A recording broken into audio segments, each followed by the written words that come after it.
All right, welcome back, everybody, to the Vargas Team Podcast, Episode 3. I think we need a better name for this podcast, but we haven't thought about it. So, as the great Joe Budden says, we'll think of a name later, okay? Comment below if you have any ideas. Yeah, if you have any ideas, let us know. So, Episode 3, and as always, guys, I want to get straight to the point with the topics. If you like the topics, then definitely stick around because we'll have a lot more info and value to add on those topics, and definitely give us a like and a subscribe and all that stuff. And if you don't like the topics, check back next week and maybe we'll catch you with the topic that interests you. So, in this episode's podcast, we'll be talking about we can live at sea, or now there's a cruise that's offering the option to live at sea for 3 years for $30,000 per year, which is kind of interesting. Bidding wars, are they coming back in 2023? I have kind of some few anecdotal stories, but the data also is starting to trend that way. So maybe there is a slight comeback.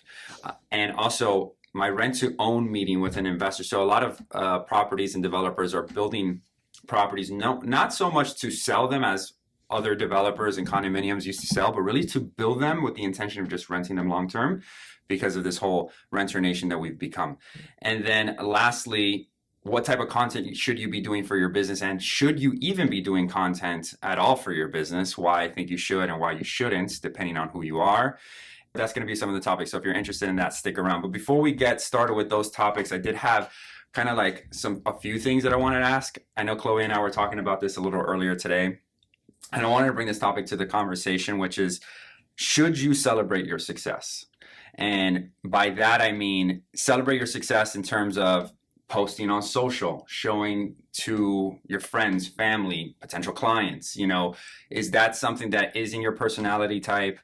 Should you be doing it? If it's not in your nature, should you add that to your repertoire, if you will? Because it does generate, there's that great saying, that success begets success, right? So I have my thoughts on it, but before we get started, what does everybody think about sharing your success? I mean, always share your success. I love seeing when my friends post, their success stories online. I love seeing that. People I haven't seen in years on Facebook, when they make a post as well. It motivates me in a way, if I'm seeing that you're getting number one here, number one there, I'm like, you know what, like, I want to be number one as well. So I feel like you should always share. Never, why would, there's success stories. Why would you want to not let people know how much you've accomplished? Yeah, especially if you've been working really hard at something, right? Yeah. I do think it does, kind of get a little bit overboard when you start just putting everything out there. I think there's a fine line between some personal things, right, and then the accomplishments. I recently just shared a big accomplishment of mine. Got Rookie of the Year last year here at Cervera. Wait, you did? And yeah, I shared it, and I got tons of positive feedback, and it kind of just pushed me to want to reach for more, right? So it could help motivate you if you do post. What do you think? I love celebrating and sharing my success. We work really hard on a day in and day out basis, like as a team, I would say all together. When you're celebrating your success, I'm celebrating your success. I don't like just celebrating myself. I definitely think that there's a perk to having a team. It becomes a very selfless act, but I can definitely see how celebrating your success and top producer and all the quarterly and all that fun stuff can come out a little bit like irritating to the public. Yeah. But the way I look at it is like, just do it. Like arrogant, Steven, a little bit arrogant. Yeah. This is just how we come off. But I like to welcome those thoughts too, right? I think it fuels me as well. Before I would let it eat up inside of me, and I'm like, man, maybe I shouldn't be posting these things. Maybe it makes people feel bad. Honestly, if it makes you feel bad, that's a you problem. It's not a me problem. So then maybe you should start thinking like, what am I doing that I can do a little better, or that I can be more passionate about? Am I doing something that, maybe long-term won't work out for me? So that's the way I look at it when someone else has a negative perspective on what it is that I do. However, I do love celebrating my success. I don't go out for drinks, and I don't like going out for partying, but I would say like my thing is vision boards. And I think Isabel knows this, like every single thing, and my best friends can attest to it as well. Every single time I've set a goal for myself, I've achieved it, right? If it's if my vision is there, it's on a photo, and I can check off that box, remove and add another vision. That for me is a celebration altogether. To be able to do that is a step in itself that, I myself, it sort of pushes me to the next propel. I'm like, okay, what am I printing out this week so I can post on my vision board? So that's something that I enjoy doing, and, criticism will come whether you like it or not, Yeah. Another thing is, it's not what you say, it's how you say things, right? So Yeah. you were talking about being, super obnoxious with, top producer, this, top. Find a way to not be that. Be humble. Do you Be think humble. Stay humble. Yeah. Do you think everyone has a obnoxious bone in their body? Like, they always say that we wear three masks, right? The mask that we show to the public, the mask that we show to our close ones, and the mask that we have for ourselves. The mask that we have for ourselves, when really you are not thinking about what other people are thinking about you, and you're just being your truest self. Is it natural to want to share that? I feel so. There's two topics here, which is going to lead to the other one. The first is, should we celebrate our success? That's another thing that I was getting at. But before Mario we even celebrates a lot. before we talk about celebrating your success, which is also another key factor or key point here, because I think a lot of entrepreneurs like myself struggle with celebrating our success, because we're always like, on to the next one, on to the next one. We never take a step to really appreciate what we've done. But the other one is showing your success, right? That's really the topic at hand. Like, if you become successful, or while you are, I love the stories of people just showing their journey, right? Of like, this is what success means to me now at this stage in life. Because if you look back, I think in all of our stories, what we used to deem or think of as being successful in our chapter, maybe now is not our metric of success that we use, right? So, like, sharing that journey for other people, I've never had a problem. I've always thought that there's people who are either inspired or envious when they see other people's success. I think that there is a tasteful way of sharing your success and a tactless way, right, of sharing your success. Ideally, we'd all like to think that we're doing it in a tasteful manner, but really, we're always the villains of somebody else's story. So although we think that we're doing it as respectful as possible, or maybe with the intention of not hurting anybody's feelings, like Chloe's saying, that's more of a you problem than a me problem. It's just having somebody else's potential thoughts affecting the way that you live in your life is also detrimental to, I think, your mental health. If you're constantly thinking, well, I want to do this, but it goes against maybe how I should do it because other people that I've never met before on the internet may get offended of it, I don't think is a very smart way to live your life, So showing your success, I've had a hard time doing that at the beginning. And then I would close all these deals and nobody would know about it. So you'd be like the pseudo real estate agent. I really wasn't too big into content and social media. And then Chloe comes along. She's like, well, then nobody knows that you do this. So then when you tell them that you're doing these things, they don't trust you. You don't build a brand. You don't build rapport. You don't build confidence in your clients to give you their business, which is so true. So success, in a way, sharing that does allow for your clients to build a better trust in you. Yeah. Right? Absolutely. You guys agree? Yeah, absolutely. I love one of the ways I kind of celebrate each single deal that I do is by getting a review. Every single time I can have somebody say how it was working with me, it brings that much more value. And in a way, it's kind of me celebrating it, right? People love working with me. I'm not gonna lie. I'm really fun.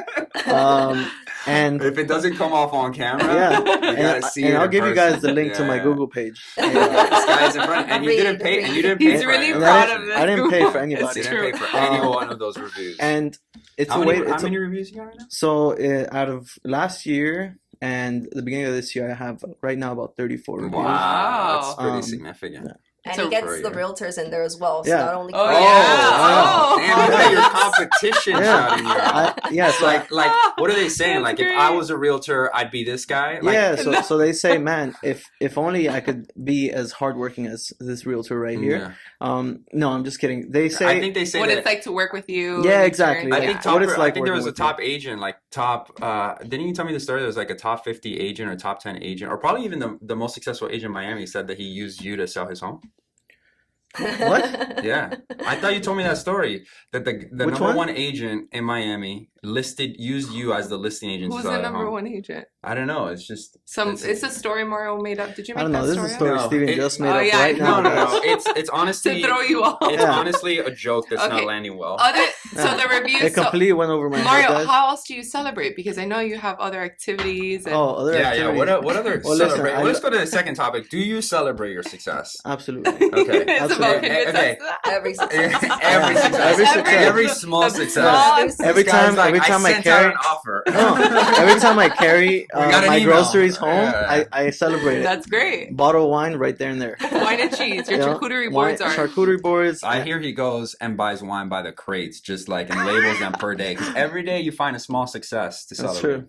That's I true. think that's important That's in life noble. too, Mario. Like just, No, and I tell absolutely. Steven that all the time. He's like, okay, but you guys celebrate too much. I definitely think that even celebrating the small milestones, whether it's having dinner or inviting friends over or just being able to wind down and not do what we do on a day-to-day basis is extremely important. Steven doesn't understand that yet, but he will, you know. I have to book flights in order to get him to celebrate his own success. But Isabel and I have talked about this before, how I feel like ever since we kind of came into the group, I think we've seen a change in Steven in regards to just taking more time Okay. to yourself, right? Yeah. Before he was work. Then I don't know where this guy started playing tennis. Yeah. He started doing things that he wouldn't normally do when I first met him. So Mm. I do give you that I you've appreciate kind of that. taken time to yourself, and we've seen that. Yeah, I think this is a topic really for anybody watching who deems themselves, whether you're an entrepreneur, real estate agent or not, or even somebody who works at a very demanding job. You may be working a ton of hours and just constantly be focusing from one project to another. I've been there. I'm still there. I think all of us kind of have that. I think in order to be great and succeed in any line of work that you're doing, you have to have a sense of that. But to discredit the benefits that you get from celebrating small wins and celebrating wins in general and taking a step back to look at what you've accomplished is not doing a service to what that gives you. So as everything in life, there's always a balance. And what are you smiling about? Sorry. What are you thinking about? I just thought about you and your Another celebrating, celebration. and then the cheese board he sent me the other day. Oh, the cheese board that he sent you? Oh, the Poor Steven. It was He was very- like getting into real. worst one. It was a very ugly cheese board. Yeah, I know. It was one I found on Google. Yeah, I know.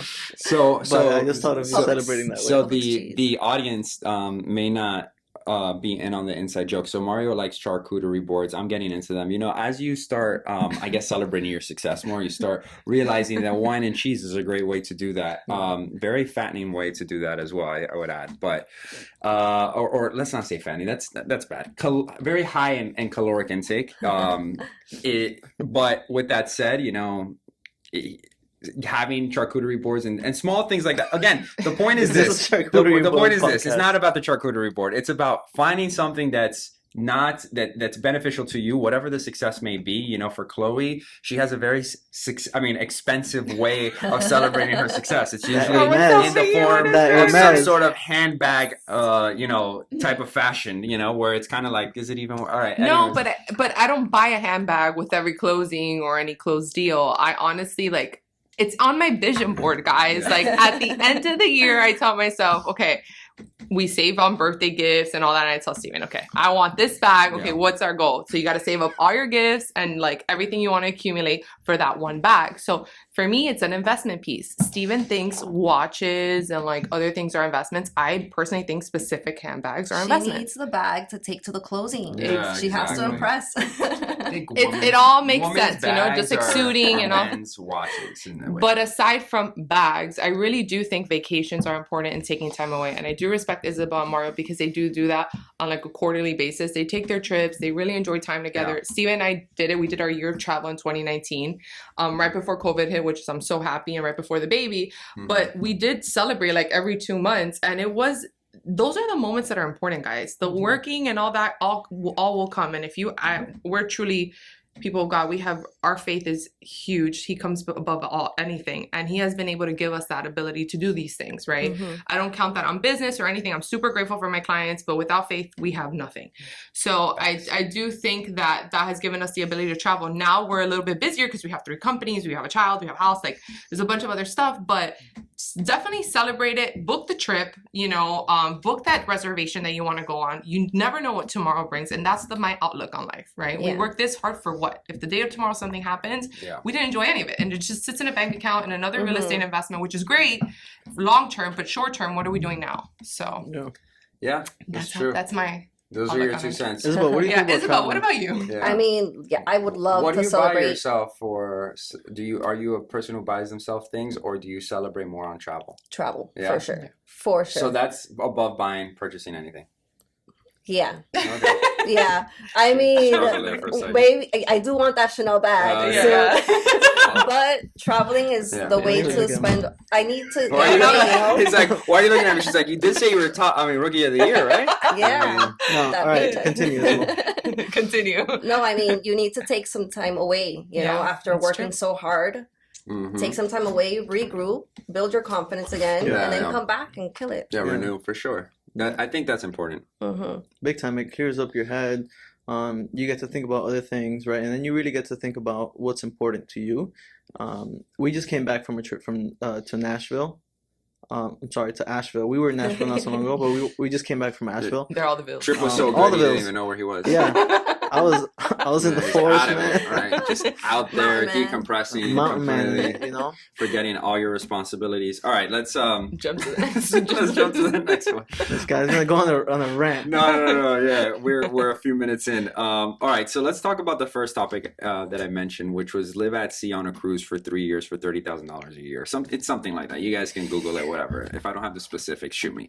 But the point is that you can live on a cruise ship, which will dock in 7 different continents or whatever, go around the world. You can live there, and they're really targeting people right I think retirement. They were saying like 55 to 65. The idea here is that for a lot less money, for a fraction of the price, you can see the world, where seeing the world and going to all these different places will cost hundreds of thousands of dollars with accommodations, flights, and the amount of time that you're going to spend there. Whereas with the cruise, everything is all inclusive. Effortless. Yeah, it's like you show up, and then this new cruise model, because there's some models already like that are in existence, but they like dock at a port for a few hours or a day or two. That's This it. one apparently is docking for A week? a much more extended days. time. Like three Yeah. 3 years, you said this. 3 years? Yeah, I mean, I'm sure.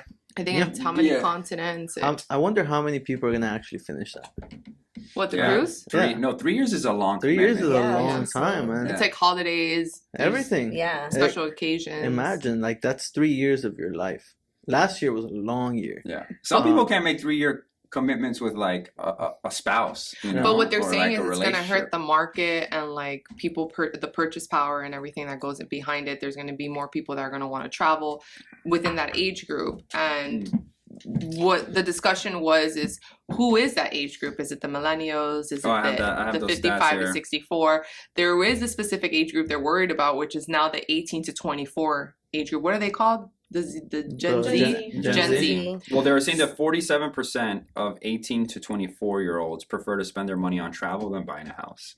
Rightfully so. Yeah. Rightfully and- so. From 18 to 24, I think you should be making all the mistakes, enjoying the world, the doing risks. everything. Yeah. You don't need a family. You don't need a mortgage. You don't But you to don't also hurt be anybody. fair, this is a funny statistic to me because like how many 18 to 24-year-olds Can can buy a house buy in a this house. market? Facts. It's But completely they are also, a different. lot of them are working from home. So for them, if they're able to work from their computer, why not just jump on a cruise? If you're Yeah. going to experience the world anyways, and that's, I would say, granted, 3 years is a lot of time, right? I think you also need to gain in-person work experience within that time. So I don't know. It just depends your kind of personality too. Like if Yeah. you're free-spirited and you're not going to buy a house anyways because you do want to travel. And that's an affordable way of traveling and getting all you can eat and Mm-hmm. the whole Yeah. experience without having to cough up like really what it would cost to travel the world for 3 years. 3 years Yeah, is a but long I feel time. like it's a bit curated, no? Because if you're stuck near water, like how far can you really get out into the land and kind of travel, right?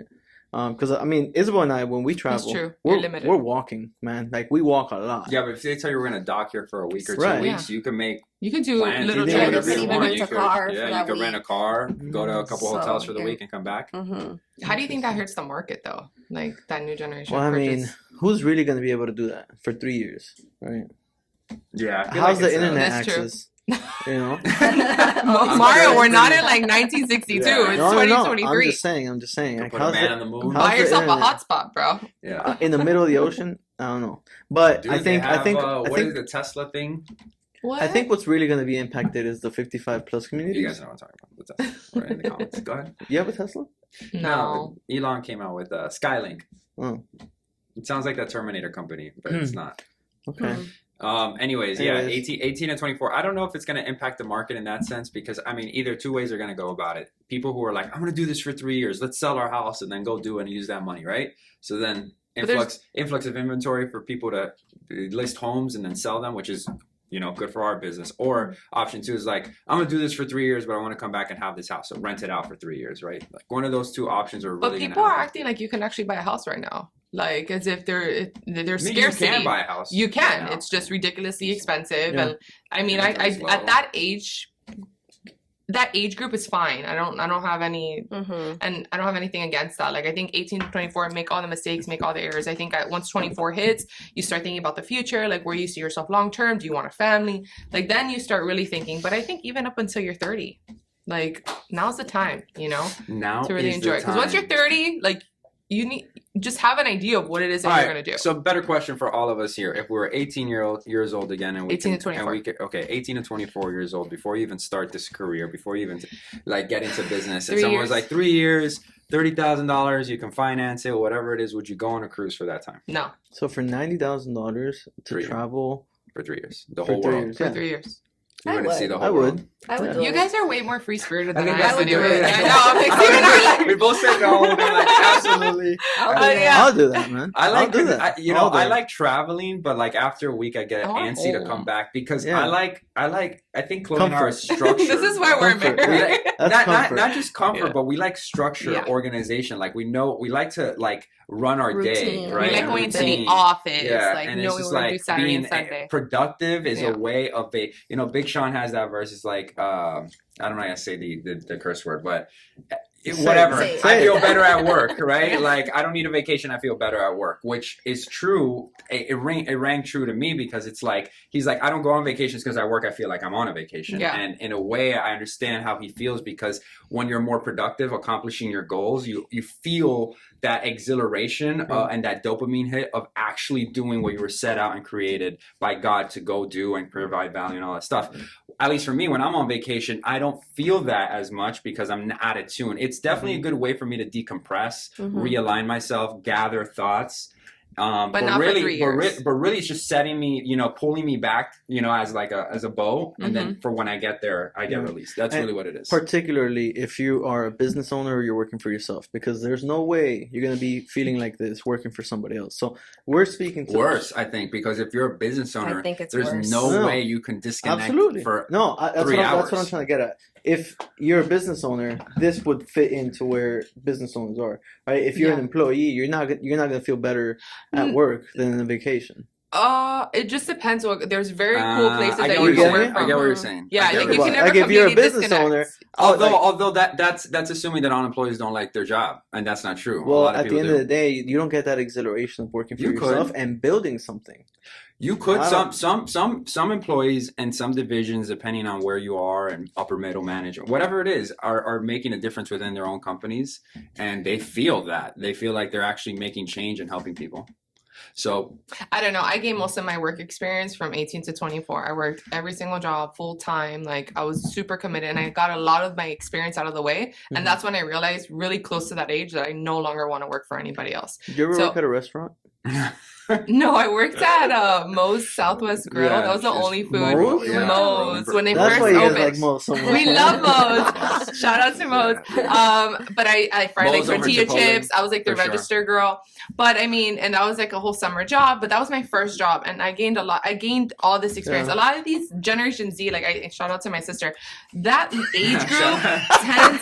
Shout out to my sister before I completely trashed them right now. And my little sister, my baby sister, because I have a little sister. My baby sister is just like in this point that they're like, everyone on this age group, I don't know, Vito, correct me if I'm wrong, everyone wants to be an influencer and wants to be on camera. I'm like, listen, I do believe that everybody can be an influencer, but like, you got to get educated first before you start influencing people, right? A lot of them want to be an influencer, but don't know their niche. So it's like, I want to do it. I want to do it. Is it fashion like everybody else? Is it food like everybody else? So it's like, you got to come up with your niche. And how do you think you learn that? Being around people, going to office settings, learning what it is that you are actually good at, right? It's funny, the word influencer is like, when you're like, hey, I'm brand new at this. I'm going to influencing people means that you're an expert, right? And like a decision maker and a market mover in that industry. And whatever you're talking about influences the rest of the crowd to follow suit. So for you to just jump into this industry and like, I know nothing about it, but I want to influence people. Yeah.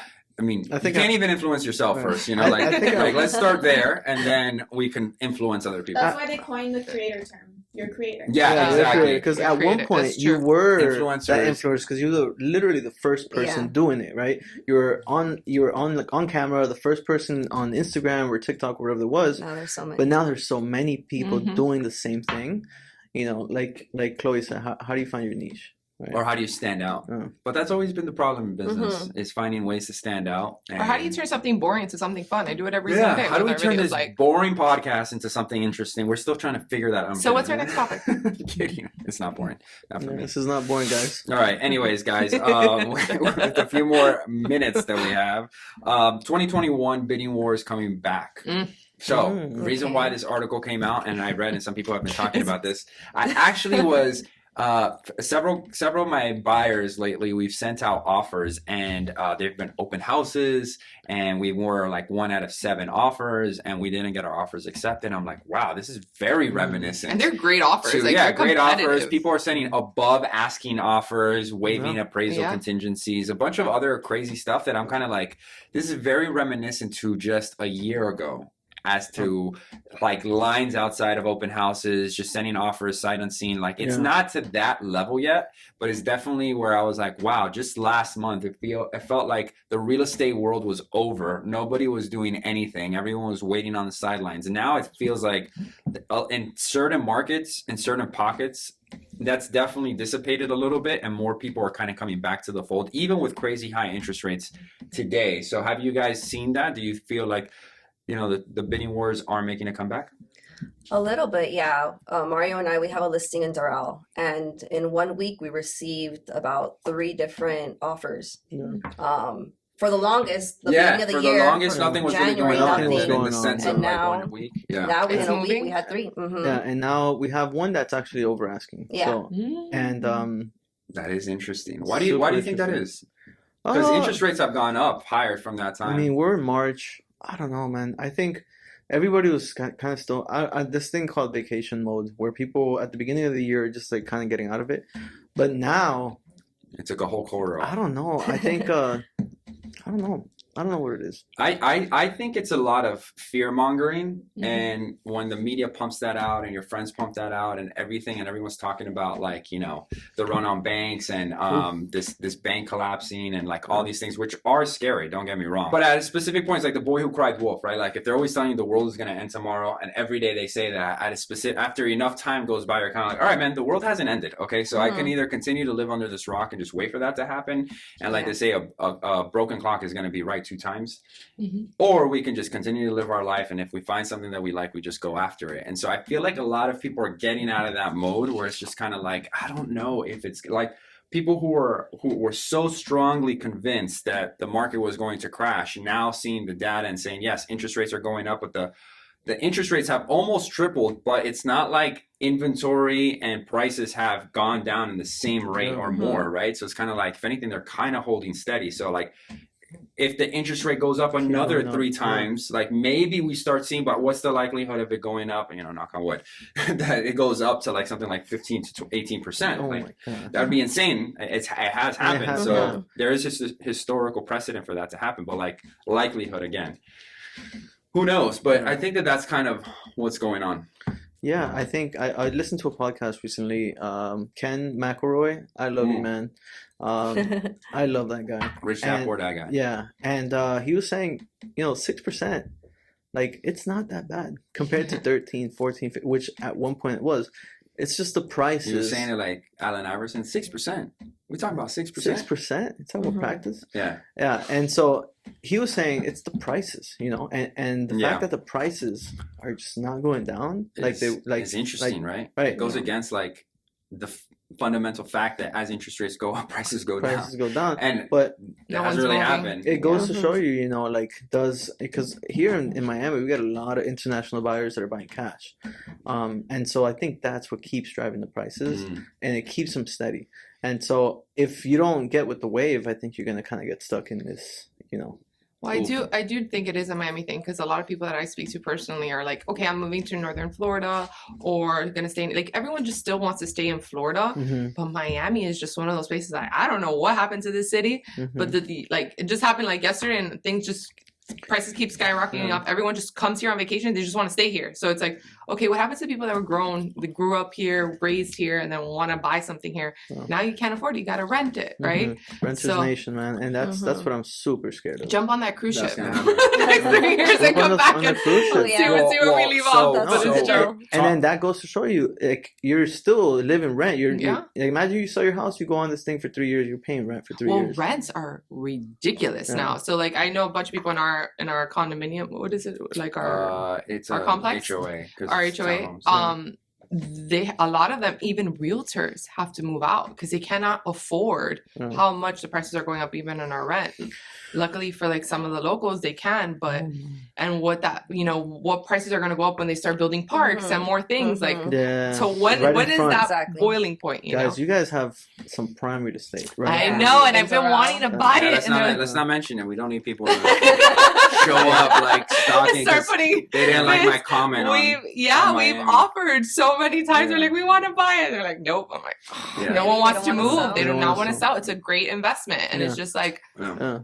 For us, it's our home. We don't like. That's the one thing we do not look at as an investment. You guys are really safe there. Like, it's our home. It's a great spot. But nonetheless, people cannot afford to live there anymore. And it was once a place where the general public can go, and it's unfortunate. Like I talked to a lot of friends that I grew up with in like high school and even college. They're like, I wanted to stay here, but I'm moving here and I'm moving there, and a lot of people aren't even local anymore. I don't know a lot of them.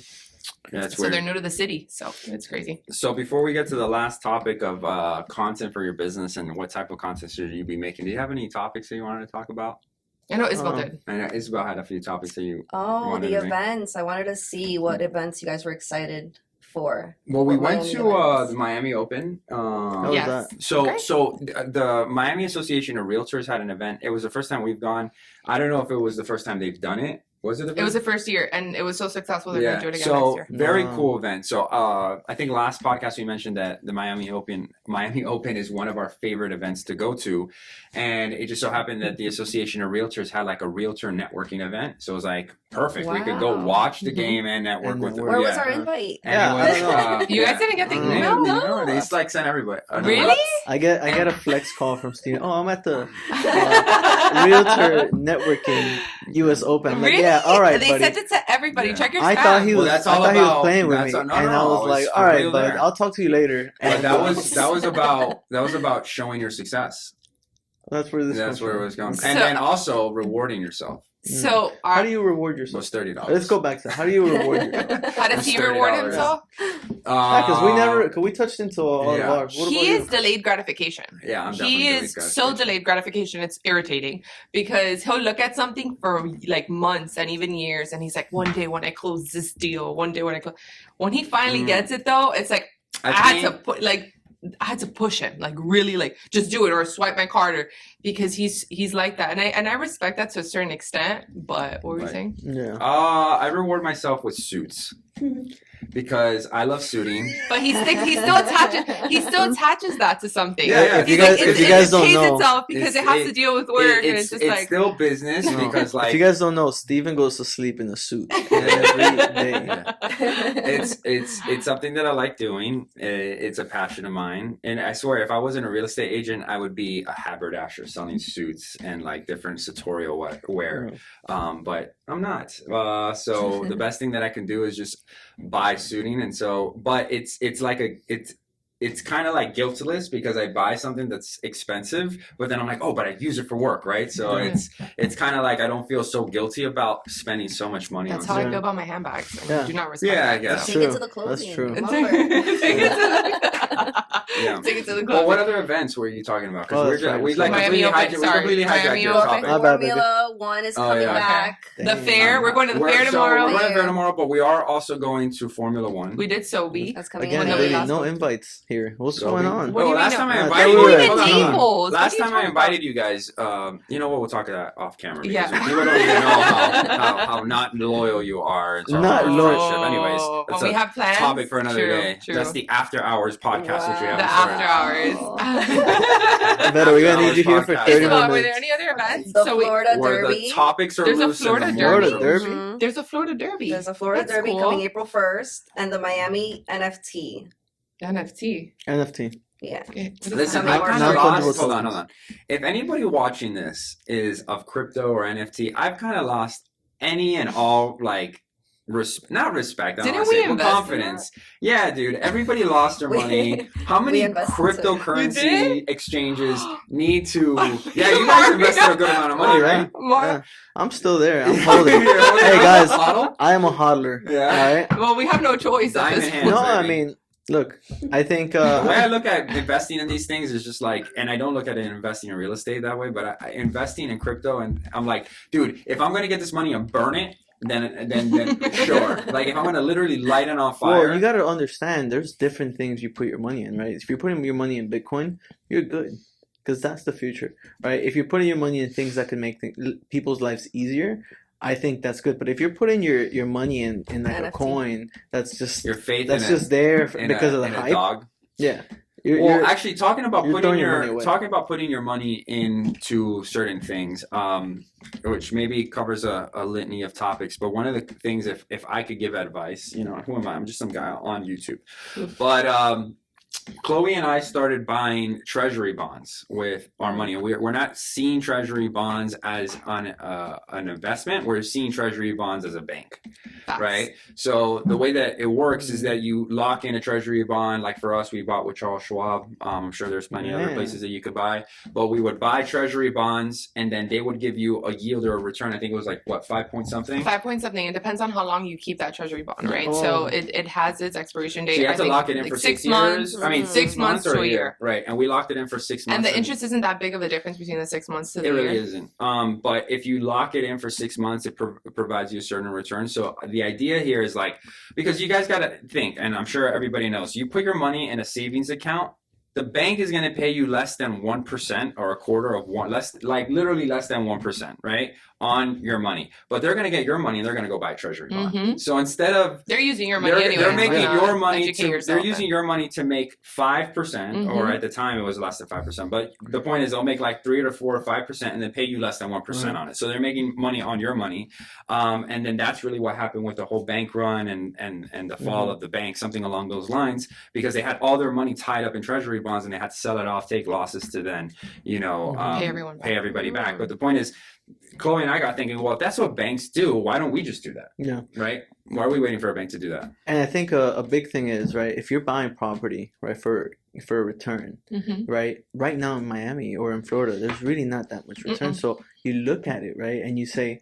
if I'm getting 5% back return on this, right, why would I go and put my money on something that's going to take so much more work with property management, Yeah, that's true. with Hit or miss. tenants, It's a right? hit or miss, and yeah. so that's one thing I've been looking at as well, because if you could put your money back on this and it's 5%, it might be challenging. It might challenge buying real estate. I definitely understand, guys. I understand that a lot of people can't do this. Like leaving your money in a bank account, you basically can't touch for 6 months to a year. There's penalties to it. It can be a little stressful on somebody that doesn't have those funds, right? Versus just being like, okay, it's in my savings.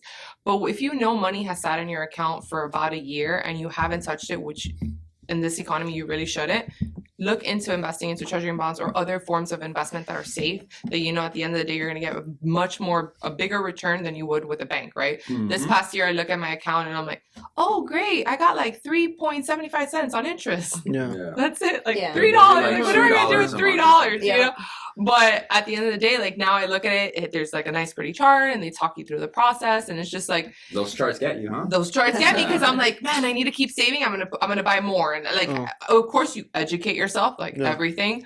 But now I'm just telling people, like, listen, put your money somewhere else. If it's not real estate, definitely don't buy in Florida right now. If you're looking for an investment, Investment, just always educate yourself, right? Well, We're on YouTube right now. Buying real estate is. So I agree with what you're saying. Like if you buy real estate right now, finding a 5% return in let's say Miami, for example, is not easy to find. With now interest rates and trying to get a return is very difficult. But let's say you find a 5% return in real estate today, and then you can get a 5% return on your, on in a treasury bond. Right. It's comparable in the sense where real estate gives you tax advantages. It also gives you principal pay down. It also gives you depreciation that you get to write off on your taxes, and you could claim to be a real estate professional, and then you can use that money to offset some of your tax liability in your other professions. So that in and of itself would provide a higher 5% return. But if you are somebody like Mario was saying, like you don't want to deal with property management, you don't want to deal with that. Although like you hire a property manager, exactly. yeah, and like you have just a don't full-time know. job. And the worst thing you could do is to get into something that you don't know. And that's my biggest thing. Like understand what you're doing before you do it, because the biggest problem that anyone is ever going to face, and the biggest issue, is that not knowing what you're doing. Yeah. That's like a huge liability. So just understand what you're doing. So let me wrap this up, guys. Last topic, and then we can sign off. Should you be doing content for your business? I mean, this is a given. I mean, obviously you should be doing content for your business, but the reason why this came up is because even though people know that they should be doing this, a lot of people still don't do this, right? It's like a lot of people know, it's like when people ask coaches, like personal fitness trainers, how am I supposed to lose weight? Everyone knows the answer on how to lose weight, bro. Eat less. It's a caloric deficit. You eat less, then you burn, and you go work out. It's very simple. Or run a marathon. Right? It's like, if you want me to tell you something else and give you like some sort of diet that you think is going to work and try for 3 months and it isn't going to work. Pill. Right. But content is the same, right? It's like we all know we should be doing content. And Gary Vee said something that was really interesting, which was that for all the people who don't produce content and are not able to garner attention themselves, they pay the price by hiring companies such as Google that acts as a toll booth for your attention, because you're not able to do it for yourself. So you have one of two options. You either create the attention and the traffic to you to then capitalize on that for free, or you pay another company that's already doing it and they will ship it to you as kind of like acting as a toll booth, which is kind of the reason why people are like, do we really need another real estate podcast? No, but we do really need to put out other content, and this flexes that muscle of like getting comfortable in front of the camera, providing value, providing information for the people who like it, and then also coming up with creative ideas. When you're in this creative space, it leads to other things. And I think real estate has subcategories, right? It has the property management, investing, rental, sales, all that fun stuff. Right. But I think if you're one of us is at least knowledgeable in every department, right? Or hopefully all 3 or 4. If you can bring some kind of data or backing or just free information that you can provide to the public that cannot afford to pay a property manager or pay a realtor, commission's free if you're like buying, but whatever. Or pay that person, at least educate yourself on how to do it yourself, right? I think behind that, that's the purpose of these platforms. It's free information, whether you use it or no, or don't, that's on you. So that's really why we sit here. We have these conversations. I don't personally like to talk about just real estate. I think this, especially like our surroundings, our clients, our friends, our family, they all want to hear something else when it comes to like our perspective and why we've done the things we've done to get to this point. What do the people want to hear? I don't know. We're still figuring that out. But at the end of the day, we're just here to provide the knowledge that we ourselves have dissected and learned. I'll tell you guys, people want to hear that Miami real estate is going to go down. Yeah. And that everybody's going to be able to buy.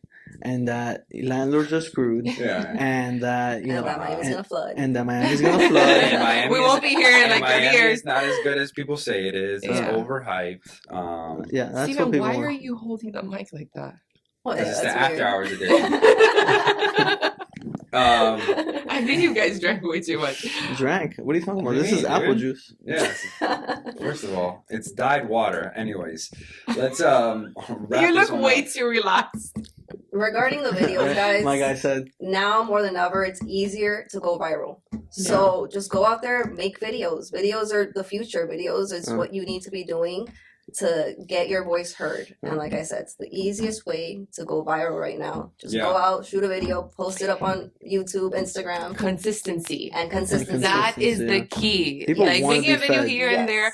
They know if you are following the Vargas team. If you haven't, please follow the Vargas team on Instagram, TikTok, and all the platforms.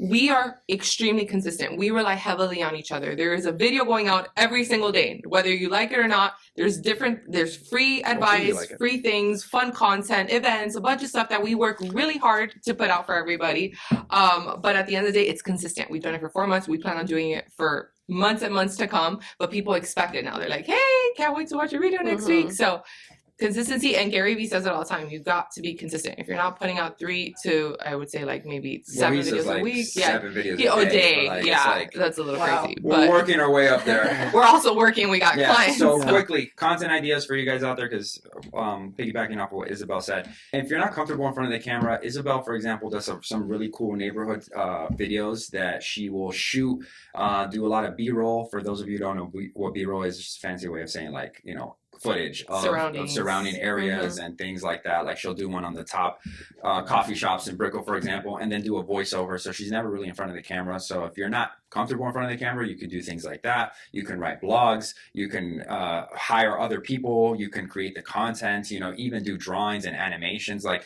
just get creative with it, because not everybody is suited to be in front of the camera, talk to other people. It's very awkward, you know, like, I get that.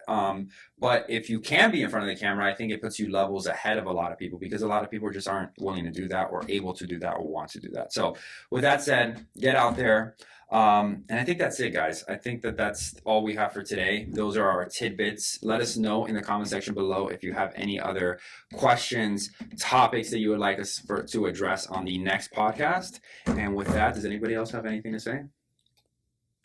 Of course not. Why would they? Why would they? I'm out here just running the podcast by myself. See you next month, guys. See you next month. See you all next one. Subscribe. Click the notification bell, all that stuff. We love you. Peace. Bye.